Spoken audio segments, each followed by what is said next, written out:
Alright, what is going on, guys? It is Zero Cars, and I'm gonna rush this damn intro because basically it is very, very cold. I know I always say it's cold in my videos, which it is, but today it's almost sub-zero temperatures in Chicago. It's about 3 degrees right now. Last night it was about -5, so really not enjoying it, neither is the GT. But regardless, today we are gonna be talking about do bolt-on modifications, and we're gonna be doing it regardless of all this snow, but do bolt-on modifications help your NA Mustang GT? I'm gonna be kind of doing a little bit of a broad one, and obviously if you're boosted, some of the mods will help you a little bit better, like meth or even like an intake or something.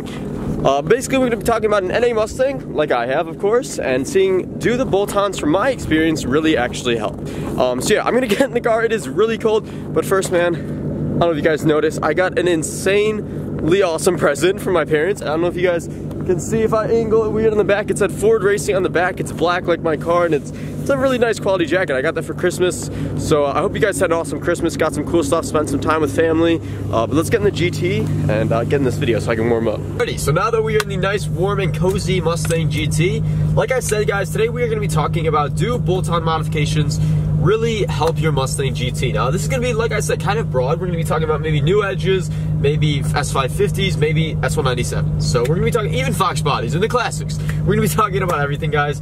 And obviously, with each generation, it differentiates. With each particular bolt-on brand or type that you get, it's going to differentiate. But in general, I'm going to be talking from my experience with both my 2003 Mustang Mach-1 and my 2006 Mustang GT. And do the bolt-ons really help? And we're going to be breaking it down in kind of like what defines a bolt-on, which I'm not going to go too into that because I know you guys probably know your shit. But we're going to be talking about like what kind of defines it, the dyno numbers from me, dyno numbers from other people, and stuff like that. So like I said, it's going to be different with every part, with every brand, with every type. But we're going to be talking about the general overview. I'm just going to drive my GT around. I usually do like a pull every now and then in my videos, but today it's really not going to be a good idea because even in third gear, man, in this like long geared Mustang, I'll break traction right away, so it's bad. I really like Timberland boots. I just got my first pair, but definitely do not drive them with a stick shift Mustang, or really any stick shift car. This is just awful, man. The boots like hit the ground while I'm trying to push the clutch. Okay. Alright, guys, so like I said, first thing we're going to talk about is what kind of defines a bolt-on. Like, what is a bolt-on for your car? And I'm going to kind of go over this quick because I know that most of you guys probably know this. And really, there's no really definition or definement, I don't think that's a word, but there's no real definition for a bolt-on. It's kind of just considered something that, I mean, the name obviously implies that it just bolts on. It's not like you have to tear apart your engine bay, rip out the engine, take out everything in the car to install it. So like obviously a supercharger or a turbocharger isn't really necessarily considered a bolt-on because you're gonna have to do a heavy amount of modifications.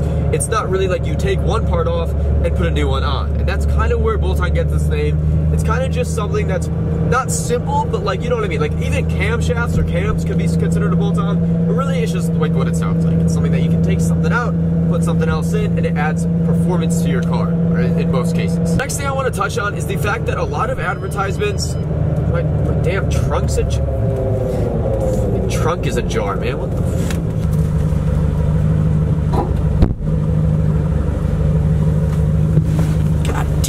So as I was trying to say before my damn trunk went haywire on me, what I was saying is that a lot of the advertisements, particularly on a website that begins with A and ends in E or something like that, you guys probably know what I'm talking about. It's one of the big websites for Mustangs. And what I'm trying to say is that a lot of these sites will display an ad that say the cars will make a lot more power than they really will.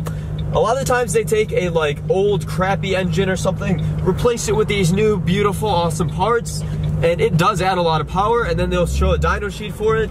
But I'm not saying that they're false or that they're lying, but just a lot of the times they will display a power advertisement and say like, oh, this air intake will gain 30 wheel horsepower in your car, and then you take it to the dyno and you only make like what, 12, 15 more.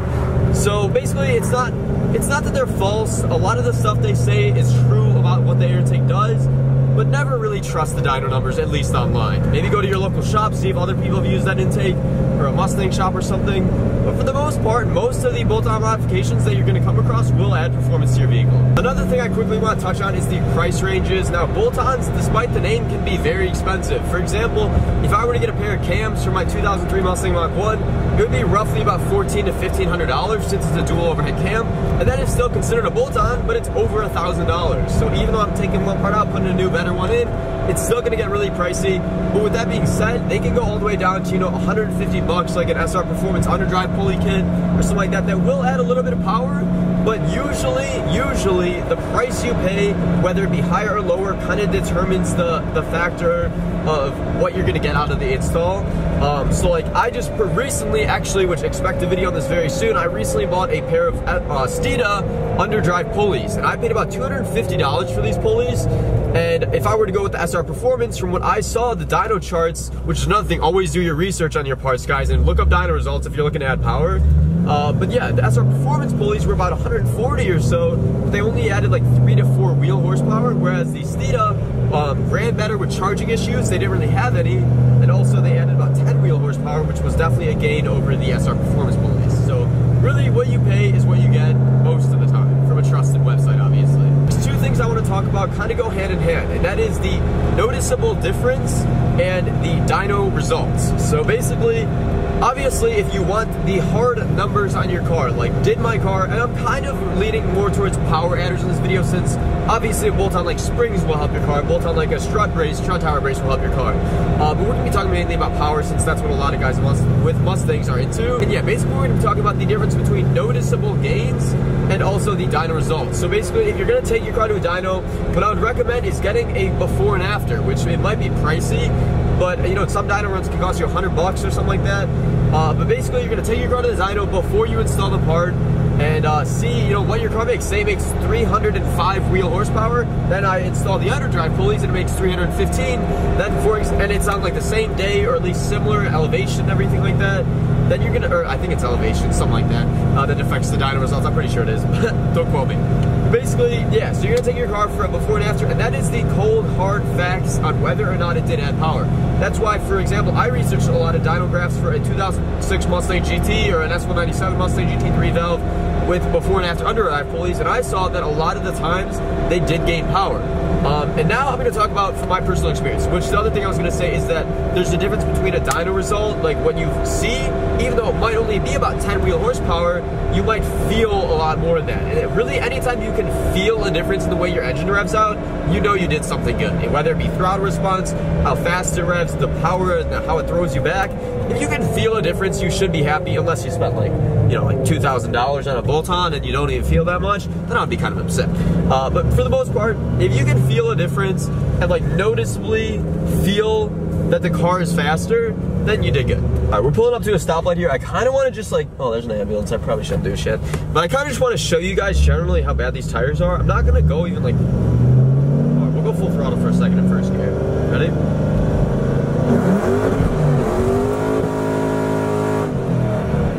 Yeah, that is just stupid, and I'm not doing that again. That is bad.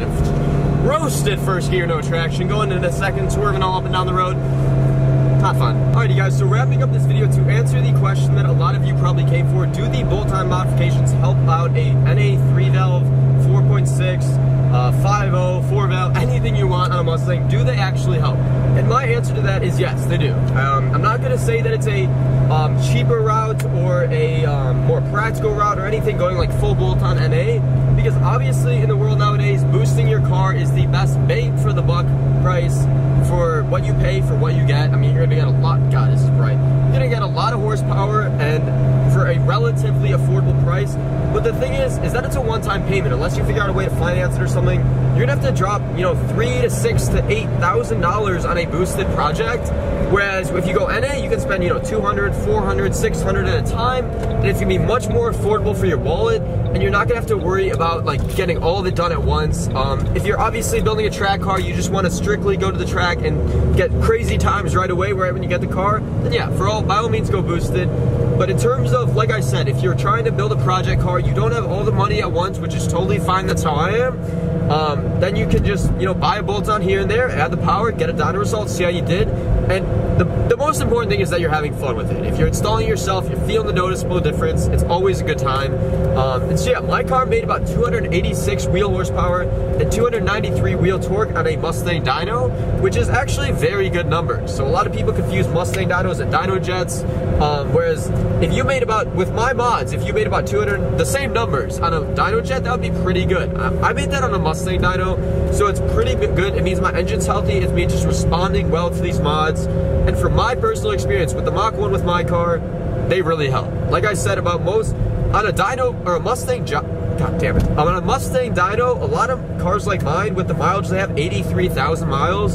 Some of them will only dyno about, 240 to 250 wheel horsepower on a Mustang dyno. And since I made 286 and 293, I'm really happy with it. All I've done in the car is a cold air intake by JLT, a Lido tune, which is a very important mod, and then a straight pipe. So obviously, with those 3 mods, which cost me about less than $1,000, I would expect at least 30 wheel horsepower, at least. I would not be surprised with how my car feels, with my times at the strip, if I make, 40 to 45 more horsepower than I was stock with the full straight pipe intake and really good tune. And yeah, I mean, the track times prove it as well. I'm sorry, I'm like pulling up to my house here, I didn't time this right, but the track times prove it as well. In this stock car, in bone stock form, despite the fact that I was on stock tires, and my best time at the drag strip now was on different tires, I ran a 14.3, okay? So a 14.3 in the quarter, which is not even that bad for a Mustang GT on stock tires. Now, put on the good tires, put on all the mods, and I ran a 13.3 at a much higher trap speed. So there you go. I think they really help. I think they're awesome. They make the car feel a lot better. And if you're not one of the old grandpas looking to just have a Mustang, keep it stock, NA bolt-ons definitely will help. Do your research, make sure they work, look up dyno results, look up reviews and forums, and stay safe out there, guys. Don't do what I just did back there and just get loose all over the place like the day after Christmas. But yeah, hopefully you guys enjoyed. I hope you liked this video, and leave a like if you did, comment, and subscribe if you haven't, and I will see you guys later. Peace out.